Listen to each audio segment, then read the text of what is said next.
Unit ని సమర్పిస్తున్న వారు తెలంగాణలో అతి తక్కువ ధరలలో మీరు కలలు కన్న ఇంటిని నిర్మిస్తున్న ఏకైక సంస్థ సన్షైన్ ఇన్ఫ్రా 9069069333.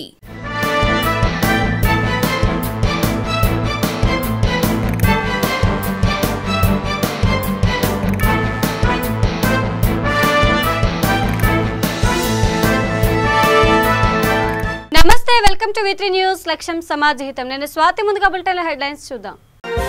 మధురై మఠాధిపతి అరుణగిరినాథర్ కన్నుమూత. సంతాపం వ్యక్తం చేసిన తమిళనాడు సీఎం స్టాలిన్.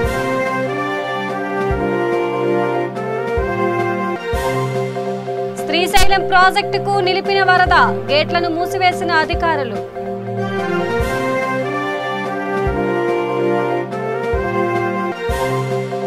ఘనంగా కాకినాడ డీసీసీబీ చైర్మన్ వీర్రాజు ప్రమాణ స్వీకారం. వ్యవసాయ రంగాన్ని బలోపేతం చేసేందుకు కృషి చేయాలన్న మంత్రి.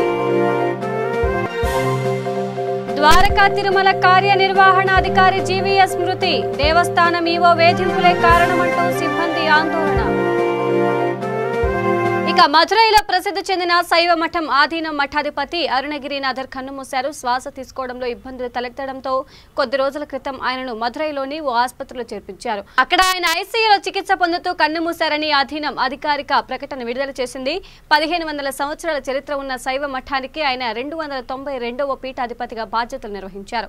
అరుణగిరినాథర్ మరణం పట్ల తమిళనాడు ముఖ్యమంత్రి స్టాలిన్, రాష్ట్ర ప్రతిపక్ష నాయకుడు పళనిస్వామిలు సంతాపం వ్యక్తం చేశారు.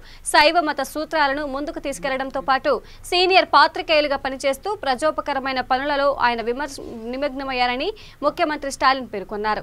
ఆయన మరణం తీరని లోటని చెప్పారు. తమిళ ప్రపంచానికి ఆయన మరణం పెద్ద లోటంటూ ప్రతిపక్ష నాయకుడు పళనిస్వామి తీవ్ర సంతాపం వ్యక్తం చేశారు. నేడు విజయవాడకు జనసేన అధినేత పవన్ కళ్యాణ్ వెళ్లనున్నారు. సాయంత్రం విమానంలో పవన్ విజయవాడకు చేరుకోనున్నారు. రేపు మంగళగిరి జనసేన పార్టీ కార్యాలయంలో స్వాతంత్ర దినోత్సవ వేడుకల్లో పాల్గొని జాతీయ పతాకాన్ని ఎగురవేయనున్నారు. అనంతరం పార్టీ ముఖ్య నేతలతో భేటీ కానున్నారు. రాష్ట్రంలో పరిణామాలు, ప్రభుత్వ విధానాలపై పార్టీ నేతలతో పవన్ చర్చించనున్నారు. పార్టీ కార్యాలయంలో స్వాతంత్ర దినోత్సవ వేడుకల్లో పాల్గొని జాతీయ పతాకాన్ని ఎగురవేయనున్నారు.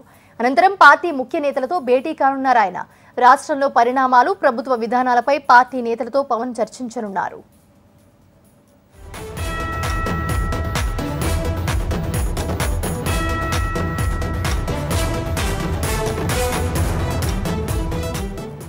నేడు విజయవాడకు జనసేన అధినేత పవన్ కళ్యాణ్ వెళ్లనున్నారు. సాయంత్రం విమానంలో పవన్ విజయవాడకు చేరుకోనున్నారు. రేపు మంగళగిరి జనసేన పార్టీ కార్యాలయంలో స్వాతంత్ర దినోత్సవ వేడుకల్లో పాల్గొని ఇక తూర్పుగోదావరి జిల్లా కాకినాడ డీసీసీబీ చైర్మన్ వీర్రాజు ప్రమాణ స్వీకారం అట్టహాసంగా జరిగింది. జిల్లా సహకార కేంద్ర బ్యాంకు చైర్మన్ గా వీర్రాజు చేత మంత్రి కన్నుబాబు ప్రమాణ స్వీకారం చేయించారు. ఈ సందర్భంగా మంత్రి కన్నబాబు మాట్లాడుతూ నవరత్నాల్లో భాగంగా వ్యవసాయ రంగాన్ని బలోపేతం చేసే దిశగా, సహకార రంగాన్ని ప్రతిష్టం చేసి పలు సంస్కరణలు చేసే దిశగా కృషి చేయాలని కోరారు. వీటి ద్వారా టిడ్కో ఇళ్ల నిర్మాణం కోసం తక్కువ వడ్డీకి రుణాలను అందించడం జరుగుతోందని చెప్పారు.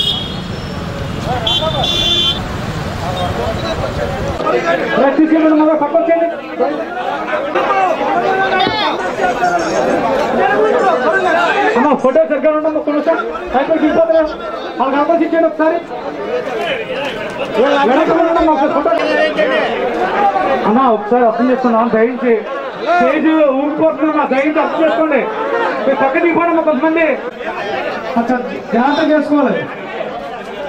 అందరికీ అవకాశం ఉంటుంది. దయించి కంగారు వెళ్ళకుండా ఎవరు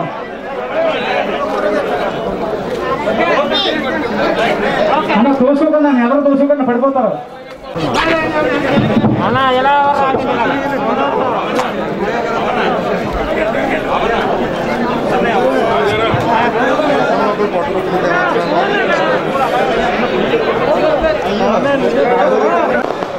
చూడండి, ఇలా చూడండి, ఎలా చూడండి అందరూ కొడాలి కొడాలి.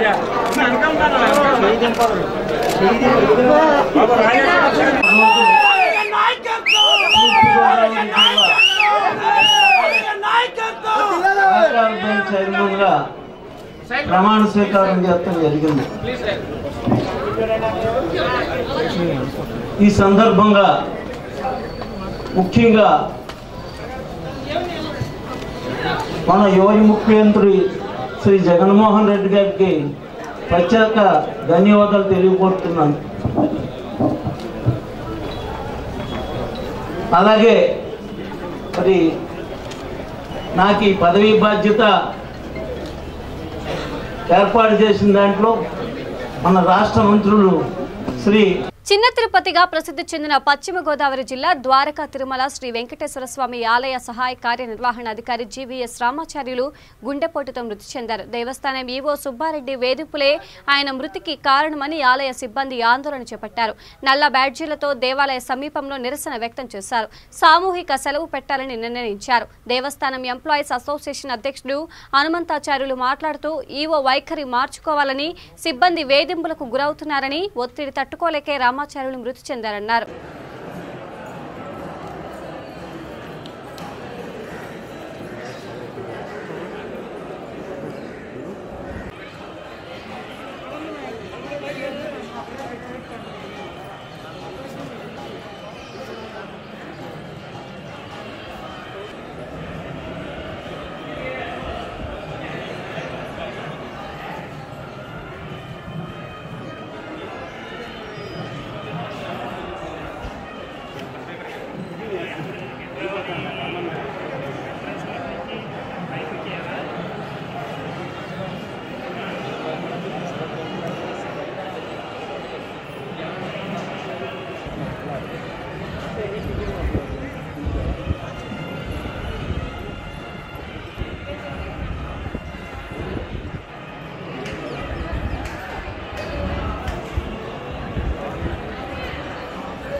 వేస్తున్నాము. అందులోనే ఈ యొక్క దుర్దినము మనకి ప్రాప్తించింది. మరి ఒకళ్ళకొకళ్ళు హెల్ప్ చేసుకుంటూ, ఒకళ్ళ బాధలో ఒకళ్ళు అర్థం చేసుకుంటూ ఈ దేవుని సన్నిధిలో వారి సేవ చేసుకుందామని ఆశతో, ఆశయంతో నేను ఇక్కడికి వచ్చాను. మీరు గెలిచి నన్ను గెలిపించే ప్రార్థన, మరి నన్ను అర్థం చేసుకుంటారని మీతో ఒక 5 నెలలు పనిచేశాను. పనిచేసిన మీదట మీకు అర్థమై ఉంటాను. నేను నాకు కూడా మీరు పూర్తిగా అర్థమయ్యారు. చిన్న చిన్న పొరపాట్లు ఏదన్నా ఉంటే మనం కూర్చొని మాట్లాడుకుందామని మిమ్మల్ని నేను తెలియజేస్తున్నాను. మీ సమస్యలు ఏదైనా, నా సమస్యలు ఏదైనా, మన అందరి సమస్యలు ఒక్కటే. మనం ఇక్కడ కష్టపడి మరి ఈ దేవాలయానికి మరి దైవ సేవ చేసుకున్నాం. ఈ దేవుడిని మనం రామాచారి గారి కుటుంబానికి ఏ పొదువా లేకుండా మరి దురదృష్టవశాత్తు ఆయన వెళ్ళిన ఆయన కుటుంబానికి మరి మనం అన్నదమ్ములు, కుటుంబ సభ్యులాగా సహాయం చేసుకున్నామని, మనలో ఏ కుటుంబ సభ్యులు ఇబ్బంది పడినా అందరం ఒక కుటుంబ సభ్యులాగా కలిసిమెలిసి పనిచేసుకున్నామని నేను ఆశతో, ఆశయంతో ఇక్కడికి మన వెంకటేశ్వర స్వామి దేవస్థానం ద్వారకా తిరుమలలో ఉన్న రామాచారి గారు తగ్గిపోయారు. దానికి కార్యనిర్వహణాధికారి వేదికల కారణం ఉద్యోగాలకి ఇబ్బంది పడకుండా నిరసన కార్యక్రమం చేస్తున్నారని తెలిసి ప్రభుత్వం తరఫున రాజమండ్రి ఆర్జేసీ గారు, సురేష్ గారు, డిప్యూటీ కమిషనర్ కాకినాడ విజయరాజు, మేము ఈరోజు ఇక్కడ ప్రభుత్వం పంపింది. ఉద్యోగులందరూ ఇక్కడ నిరసన తెలుపుతున్నారు. వాళ్ళ సమస్యలు విన్నాం.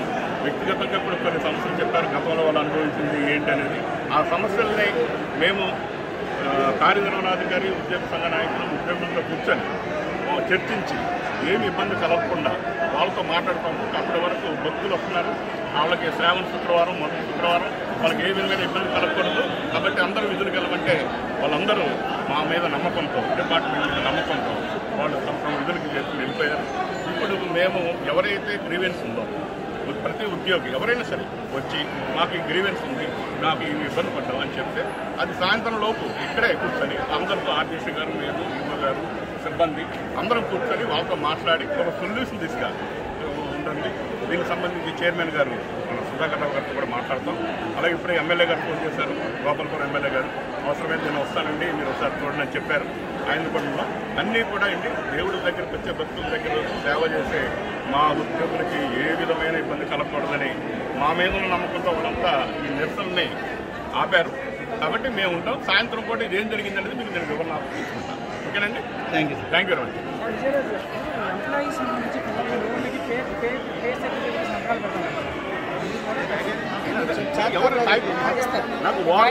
ప్రజా ప్రజల ఆస్తులను ప్రభుత్వాలు దోచుకుంటున్నాయని పీసీసీ చీఫ్ శైలజనాథ్ ఆరోపించారు. విజయవాడలో మాట్లాడుతూ కేంద్ర రాష్ట్ర ప్రభుత్వాలు ప్రజల అభిష్టానికి వ్యతిరేకంగా వ్యవహరిస్తున్నారని, కాంగ్రెస్ పార్టీ ప్రజల్లో ధైర్యాన్ని నింపేందుకు కార్యాచరణ అమలు చేస్తామని చెప్పారు. కేంద్రంలో కాంగ్రెస్ పార్టీ అధికారంలోకి వస్తేనే పరిస్థితుల్లో మార్పు వస్తుందని హితవు పలికారు.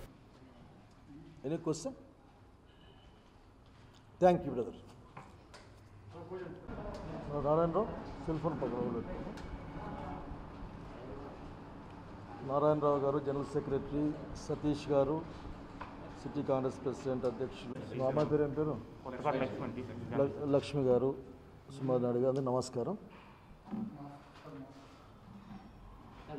మీకేం భయం లేదు, మీకే ఓకే రైట్ టేక్ లేదు. భారతీయ జనతా పార్టీ అట్లాగే దాని స్నేహితులుగా ఉన్న వివిధ పార్టీలు, జగన్ రెడ్డి పార్టీ, ఇక్కడ వివిధ పార్టీలు ఈ దేశంలో పేదవాళ్ళపైన, దళితులపైన, ఆదివాసీలపైన దౌర్జన్యం చేస్తూ ఉన్నారు. కనుక ఆ దౌర్జన్యం నుంచి కాపాడుకోవాలి, కాంగ్రెస్ పార్టీ ఒక్కటే కాపాడుతుంది. స్థానిక ప్రజల ఇష్టాయిష్టాలతో నిమిత్తం లేకుండా ప్రజా ఆస్తుల్ని దోచివేస్తూ ఉన్నారు. రాజ్యాంగాన్ని కూడా గుర్తించడానికి నిరాకరిస్తూ పైకి మాత్రం రాజ్యాంగం అని పలుకుతూ రాజ్యాంగం ఇచ్చిన అన్ని అవకాశాలని, అన్ని హక్కుల్ని కాలరాస్తూ ఉన్నారు కేంద్ర రాష్ట్ర ప్రభుత్వాలు. ఆంధ్రప్రదేశ్ రాష్ట్రంలో ఉత్తరాంధ్ర మంచి వాళ్ళతో కూడిన ఒక అమాయకమైన ప్రాంతమని నా అభిప్రాయం. I won't say it is under developed. నాకు అభిప్రాయం ఏం లేదు. డెవలప్మెంట్కి డిఫరెంట్ డెఫినేషన్స్ ఉంటాయి. ఈ నేపథ్యంలో కాంగ్రెస్ పార్టీ రానున్న కాలంలో ఆంధ్రప్రదేశ్లో ఉన్న దళిత బహుజనులకు, పేదవాళ్లకు, గిరిజనులకు ఒక భరోసాని, ధైర్యాన్ని కల్పించడానికి, ఆ విధంగా కార్యక్రమాలు చేపట్టడానికి నిర్ణయం తీసుకున్నాం. ఒక కాంగ్రెస్ పార్టీ ఒక్కటి మాత్రమే గౌరవం, సమాన అవకాశాలు ఇస్తుందని నేను స్పష్టంగా చెప్పాలి అనుకుంటా ఉన్నాను. ఈ మధ్య చూశాను, జగన్మోహన్ రెడ్డి గారు పెద్ద 10th క్లాస్ రిజల్ట్స్ లాగా పదవులు ఇచ్చాడు. పేపర్లు చిన్నప్పుడు చూసుకునేవాళ్ళం, 10th క్లాస్ మేము పాస్ అయినామా, ఫెయిల్ అయినామా అని. ఇందులో గమనిస్తే కుర్చీలు కూడా లేని పదవుల్ని దళితులకు, బలహీన వర్గాలకు కట్టబెట్టిన జగన్మోహన్ రెడ్డి యొక్క దుర్మార్గాన్ని చూసాం. కొద్ది గౌరవం, కొద్దిగా పైసలున్న ఏ కార్పొరేషన్ కూడా, ఏ పదవి కూడా ఈ కింద ఉన్న వాళ్ళకి, లేక హక్కుల కోసం యుద్ధం చేసే వాళ్ళకి రాలేదన్న సంగతి అక్కడ గుర్తు చేస్తూ ఉన్నాను. ఇవన్నీ గమనించమని ప్రజలను కోరుతా ఉన్నా. జగన్మోహన్ రెడ్డి అన్న ముఖ్యమంత్రి అచ్చంగా అతను దళితుల వ్యతిరేకి, ఓట్లు ఉన్నాయి కాబట్టి పైనుంచి మాట్లాడే మాట. పెద్ద ఉదాహరణ అవసరంలే. ఆ వరప్రసాద్కు గుండు కొట్టిస్తే రాజమండ్రిలో ఈ రోజు కూడా నిందితుల్ని అరెస్ట్ చేయని ఒక్క సంఘటన చాలు. అక్కడికి రాష్ట్రపతి భవనం ఇన్వాల్వ్ అయినా సరే. అట్లాగే మేము ప్రజల్ని కోరుతా ఉన్నాం, ప్రభుత్వాలను కూడా హెచ్చరిస్తూ ఉన్నాం. మీ యొక్క దోపిడీని, ఈ ప్రభుత్వం యొక్క దోపిడీని గమనించమని ప్రజల్ని, ఈ దోపిడీని ఆపమని ఈ ప్రభుత్వాన్ని కోరుతా ఉన్నాం, హెచ్చరిస్తూ ఉన్నాం. ఉత్తరాంధ్ర దోపిడీకి గురవుతూ ఉంది ఎన్నడూ లేని విధంగా. ఉత్తరాంధ్రలో ఉన్న ప్రజల సహజ వనరుల్ని, ఉత్తరాంధ్రలో ఉన్న భూముల్ని అధికార పార్టీకి సంబంధించిన వాళ్ళు నిస్సిగ్గుగా, నిర్భయంగా కొల్లగొడతా ఉన్నారన్న సంగతి మేము ఇక్కడ చెప్తా ఉన్నాం. బాక్సైట్ కాదు లాటరైట్ అని, ఇది చెట్టు కాదు దారి అని, చివరికి స్థానిక శ్రీశైలం జలాశయానికి వరద నీరు పూర్తిగా నిలిచిపోయింది. దీంతో అధికారులు జలాశయం గేట్లను మూసివేశారు. ప్రస్తుతం ఇన్ఫో నిల్గా ఉండగా అవుట్ఫ్లో 62,333 క్యూసెక్కులుగా ఉంది. పూర్తిస్థాయి నీటి మట్టం 885 అడుగులకు గాను ప్రస్తుతం 882.90 అడుగులకు చేరింది. పూర్తిస్థాయి నీటి నిల్వ సామర్థ్యం 215 టీఎంసీలు కాగా ప్రస్తుతం 203 టీఎంసీలుగా ఉంది. మరోవైపు శ్రీశైలం కుడి ఎడమగట్టు జల విద్యుత్ కేంద్రాల్లో విద్యుత్ ఉత్పత్తి కొనసాగుతోంది.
కర్నూలు జిల్లా చాగలమరి గ్రామంలో శ్రావణ మాసం నాగుల పంచమి సందర్భంగా నాగుల చవితి వేడుకలు అంగరంగ వైభవంగా జరిగాయి. ప్రతి ఒక్కరూ కులమతాలకు అతీతంగా కుటుంబ సమేతంగా కలిసి పుట్టల దగ్గరకు వెళ్లి విశేష పూజలు జరిపారు. అనంతరం నూగుపిండి, సున్నిపిండి ప్రసాదంగా పంచారు.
నల్గొండ జిల్లా నకరేకల్ పట్టణంలో Teenmaar news Bigg Boss 3 fame Savitri anchor Shivajyothi సందడి చేశారు.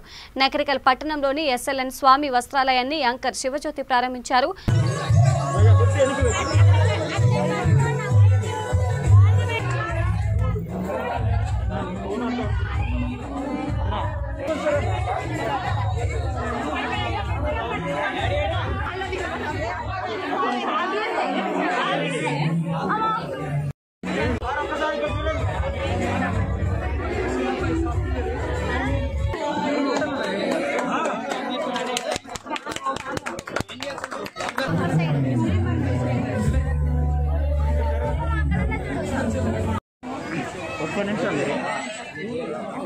Family members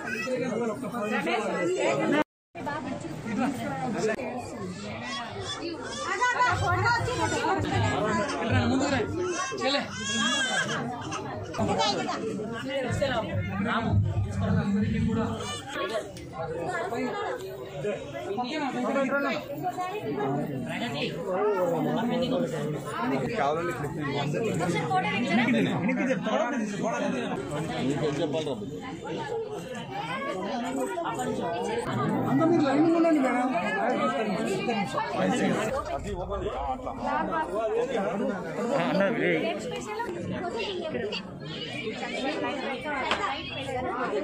Jagtial municipal chairperson doctor Boga Sravani Praveen పట్టణ పారిశుద్ధ్య కార్మికుల హాజరు పట్టికను పట్టణంలోని పారిశుద్ధ్య పనులను పర్యవేక్షించారు. వారి సమస్యలు అడిగి తెలుసుకున్నారు. ఈ సందర్భంగా వారి కార్మికులతో మాట్లాడుతూ ప్రస్తుత కరోనా పరిస్థితుల్లో అత్యవసర సేవలు చేస్తున్నారని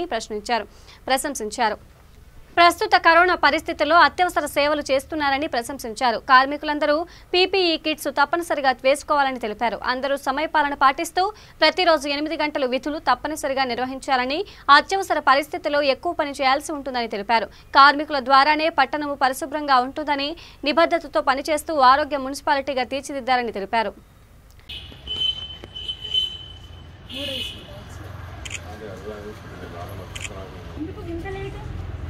పైకల్లా వెళ్ళిపోవాలి అసలు పనులకి. అందరూ ఎంతమంది తీసుకుంటారు అటెండెన్స్?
నడిచేటప్పుడు కాకుండా తీటప్పుడు మీకోసం అవి ఇచ్చింది. కాస్త ఒకలో అవ్వో ఇవ్వో ఏదో తెచ్చుకుంటారు. ఇన్ఫెక్షన్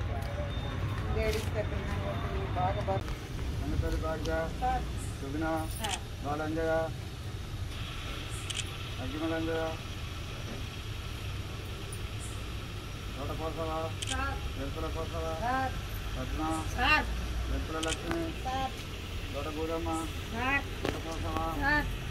వెంకటే సత్యరాజం నానమ్మ గోదమ్మ చోకల రాధ మజిలక్క. కృష్ణా జిల్లా నందిగామలో అకస్మాత్తుగా కృష్ణా నదిలో పెరిగిన వరద కారణంగా ఇసుక లారీలు నది ఒడ్డున ఇరుక్కుపోయాయి. కంచికచర్ల మండలం చెవిటికల్లు ఇసుక ర్యాంపులోకి ఇసుక రవాణా నిమిత్తం 100కు పైగా లారీలు వెళ్లగా అకస్మాత్తుగా వరద రావడంతో లారీలన్నీ వరద నీటిలో నిలిచిపోయాయి. ఇసుక ర్యాంపులోకి వెళ్లే రహదారి వరద నీటికి కొట్టుకుపోవడంతో వెనక్కి తిరిగి రాలేని పరిస్థితి ఏర్పడింది. సమాచారం అందుకున్న పోలీసులు సహాయక చర్యలు చేపట్టారు.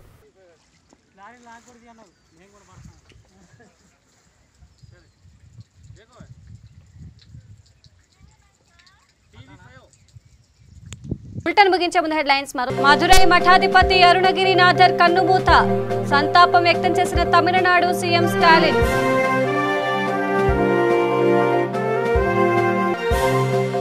శ్రీశైలం ప్రాజెక్టుకు నిలిపిన వరద, గేట్లను మూసివేసిన అధికారులు.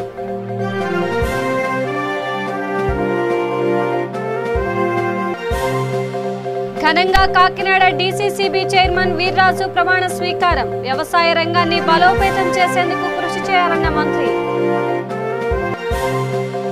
ద్వారకా తిరుమల కార్యనిర్వహణాధికారి జీవీఎస్ మృతి, దేవస్థానం ఈవో వేధింపులే కారణమంటూ సిబ్బంది ఆందోళన. మరిన్ని అప్డేట్స్ కోసం చూస్తూనే ఉండండి V3 న్యూస్, లక్ష్యం సమాజహితం. నమస్కారం.